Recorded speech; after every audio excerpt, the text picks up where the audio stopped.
Chapter 2. Lord Nityananda breaks Mahaprabhu's Sannyas danda. After meeting the devotees, Sriman Mahaprabhu departed for Nilachal. He soon arrived on the bank of the river Suvarnareka. The Lord and all the Vaishnavas took their bath in the crystal clear water of Suvarnareka. The Lord thus made the river glorious. Sri Gaurasundar, the Supreme Personality of Godhead in human form, then proceeded towards Nilachal. Nityananda Prabhu, accompanied by Sri Jagadananda, was far behind Gaurasundar. At a short distance, Gaurachandra sat down waiting for Nityananda Swarup to join him. Nityananda Prabhu was fully absorbed in ecstatic love for Sri Chaitanya. All his dealings were like those of a madman. Sometimes he roared loudly, and sometimes he cried. Sometimes he laughed and shouted loudly.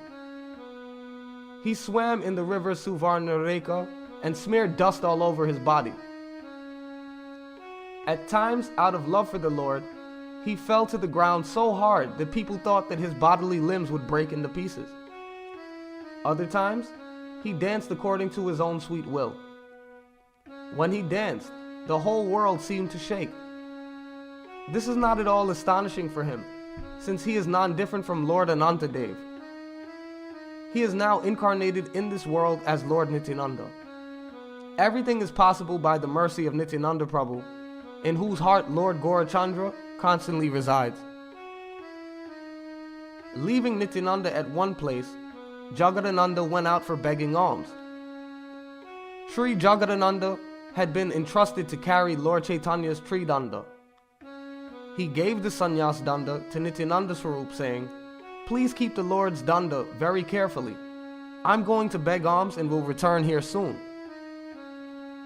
Nityananda quickly took hold of the danda and sat down in an agitated mood. Holding the danda in his hand, Nityananda began to laugh. He spoke directly to the danda. "Oh danda, it's wrong that he that I carry in my heart is carrying you." Saying this, the most powerful Nityananda Balaram broke the danda into 3 pieces and threw them away. Only the Supreme Lord knows his own desires. How am I to know why Nityananda Prabhu broke the danda?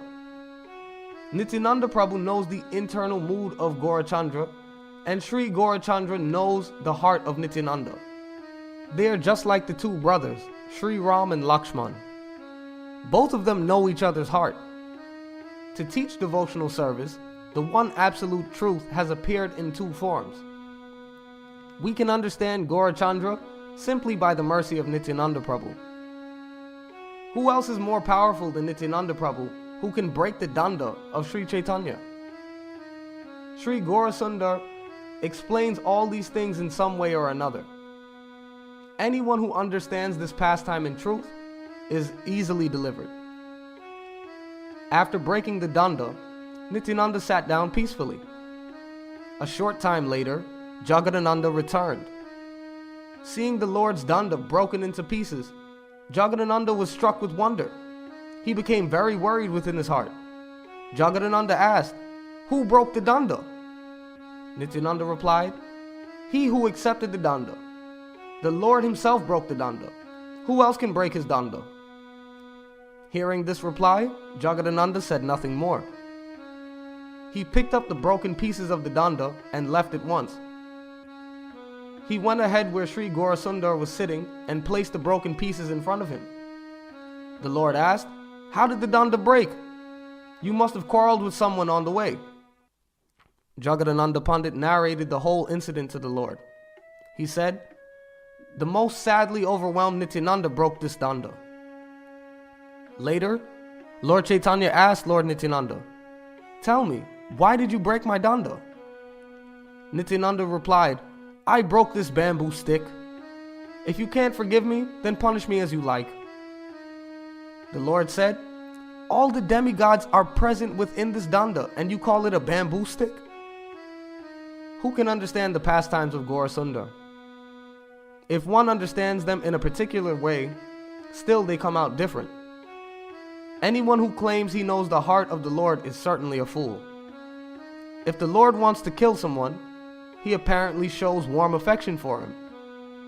He displays indifference even to those who are equal to or dearer to him than his own life. Such are the inconceivable and incomprehensible pastimes of the Lord. Only a person favored by the Lord can understand them. In fact, the Lord, out of his own sweet will, broke the danda and became very angry. The Lord said, "This danda was the only possession that I had left with me. But today, by the will of Krishna, that has also been broken. I think I'll travel on alone. So either you all go first, or else I'll go first." Mukunda said, "Oh Lord, you go first. We have some duties left to do. Then we'll follow you." "Good." Saying this, Gaurasundar left like an invincible, ferocious lion. In only a few moments, the Lord reached the village of Jaleshwara.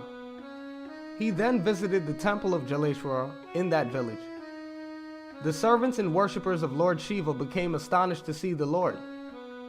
They concluded that he was none other than Lord Shiva himself. Out of great jubilation, the Shivites sang and played musical instruments with great enthusiasm, and the Lord danced in ecstasy. After a while, the Lord's associates arrived headed by Mukunda. They also began to sing. Seeing his dear devotees, the Lord became more blissful and continued to dance surrounded by them. Who has the power to describe the symptoms of prema visible on the body of Lord Chaitanya? Tears poured from his eyes like the flowing Ganges. This abode of Shiva became glorious when the Lord of Vaikuntha personally danced there. After manifesting spiritual bliss for some time, the Lord became calm and sat down with his dear associates. He then embraced everyone with love. They thus became happy and fearless. Seeing Nityananda Prabhu, the Lord embraced him and said, "You were supposed to look after me so that I could protect my renounced order of life, but on the contrary, you want to make me mad. If you continue your mischief, it will be like killing me. Whatever you want me to do, I do. That's a fact. And I always tell this to everyone." Lord Gaurachandra told everyone to be extremely careful with Nityananda. "Nityananda is more dear than my very life. I boldly declare this. The love and devotion of anyone who commits offenses at the lotus feet of Nityananda will certainly be checked. There's no fault of mine in this regard. Anyone who maintains the slightest envy towards Nityananda, even if he's a devotee, he is not dear to me." Hearing his own praise, Nityananda Mahashai felt shy and did not raise his head. All the devotees thus became joyful. Such is the pastime of the son of Sachi. Accepting Sri Chaitanya and Nityananda Prabhu as my life and soul, I, Vrindavan Das, sing the glories of their lotus feet.